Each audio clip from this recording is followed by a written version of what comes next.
Bună, mă bucur mult să ne revedem. Uite că cu autoizolarea asta am reușit să strângem deja ceva videouri aici. Suntem la al 9-lea video, ceea ce este impresionant și pentru mine să văd de câte ori ne-am tot întâlnit și discutat subiecte interesante. Dacă e prima oară când mă vezi pe YouTube, eu sunt Maria Romanescu, sunt arhitect și designer de interior și mă poți urmări pe acest canal apăsând subscribe și pornind notificările, apăsând pe clopoțel, dacă vrei să fii la curent cu ceea ce uploadez eu nou.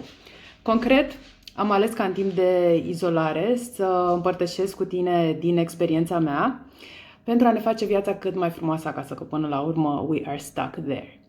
Și astăzi este duminică, este o duminică înorată, de aceea și toată explozia de roz am zis să compensez cumva. Și fiind duminică, mi-am adus aminte de toate mesele alea frumoase și mari și zgomotoase în familie și cu prieteni de care mi este super dor, pentru că pe de parte ador să mănânc și pe de altă parte ador să fiu înconjurată de oamenii apropiați. Așa că astăzi am fost inspirată să vorbim despre zona de dining sau zona de servit masa. Pentru că vreau ca ceea ce vorbim aici să aibă aplicabilitate cât mai mare. Probabil vorbim despre apartamente sau spații mici sau medii și atunci vestea bună, culmea, este că zona asta de masă, de servit masa, poate să fie un spațiu multifuncțional foarte tare, în ideea în care, ok, este masă pe de o parte, pe de altă parte poate funcționa inclusiv ca birou sau un loc de hobby unde să desenezi, să pictezi.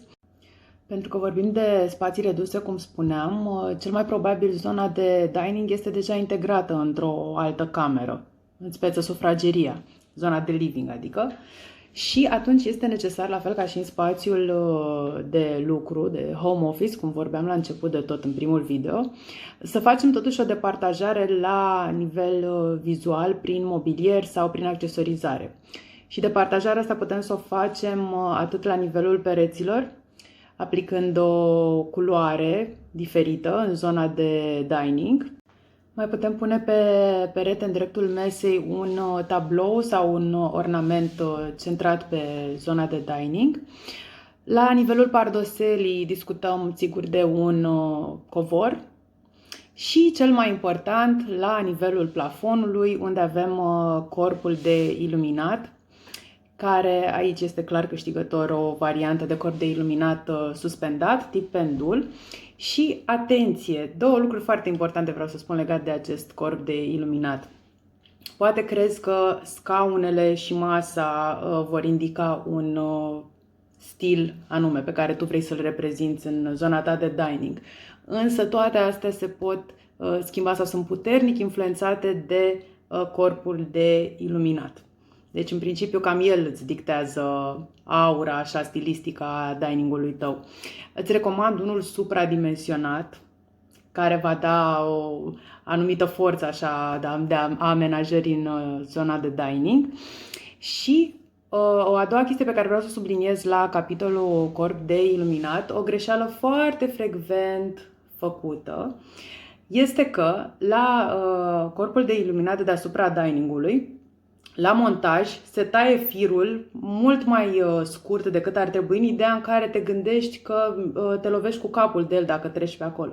Nu o să treci niciodată pe sub corpul ăsta de iluminat. El guvernează deasupra mesei. Și distanța indicată este undeva la 75 de centimetri de la suprafața blatului de masă, iar înălțimea mesei are undeva la până 75 de centimetri. Deci asta înseamnă că acel corp de iluminat trebuie să atârne undeva la 1,50 m. Deci, da, teoretic dai cu capul dacă treci pe sub el, însă nu vei trece niciodată pe sub el și dacă va fi cablul mult prea scurt deasupra mesei, o să arate ușor ridicol. Legat de tipul de masă pe care să-l alegi. O masă rotundă are într-adevăr calitatea că îți oferă unghiuri diferite ale camerei în funcție de locul pe care stai. Pe de altă parte are un flow în jurul ei și asta înseamnă că îți dă o senzație mai mare de spațiu. Însă poți folosi foarte bine și o masă dreptunghiulară. Ea are calitatea că poate fi lipită undeva de perete, mai ales atunci când te confrunți cu un spațiu foarte restrâns. Dacă vrei să găzduiești ocazional mai multe persoane la masă, sigur că poți opta pentru masa extensibilă, deși aici este destul de tricky pentru că cele mai multe mese extensibile arată foarte ciudat. Sunt și unele care sunt foarte bine realizate și arată absolut în regulă și pliate sau închise, cât și extinse. Aici e cu semnul întrebării, trebuie analizat modelul. Dacă aveți nedumeriri de un model anume, sunt aici să vă răspund, puteți să-mi scrie, să-mi trimiteți o poză cu masa respectivă și vedem în caracteristicile ei.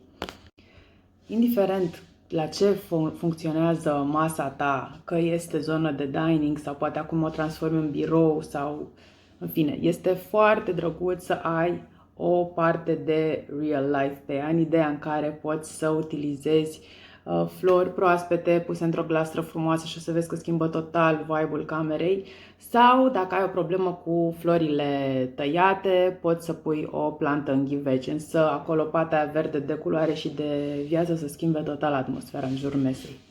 După cum v-am obișnuit, sintetizez ceea ce am discutat prin câteva imagini cu impact așa la final și am să vă arăt la început două dintre amenajările la care lucrez acum și sunt două exemple opuse, în ideea în care una este o zonă de dining foarte mică și foarte drăguță dintr-un apartament, care funcționează atât ca zonă de dining cât și ca blată de lucru pentru bucătărie, apropo de multifuncțional. Iar cea de-a doua este o zonă de dining de sine stătătoare, care poate cuprinde chiar și 10 persoane la masă. Este într-o casă, într-adevăr. Aștept să vă delectați și să-mi spuneți părerea voastră. Ceau, pe curând!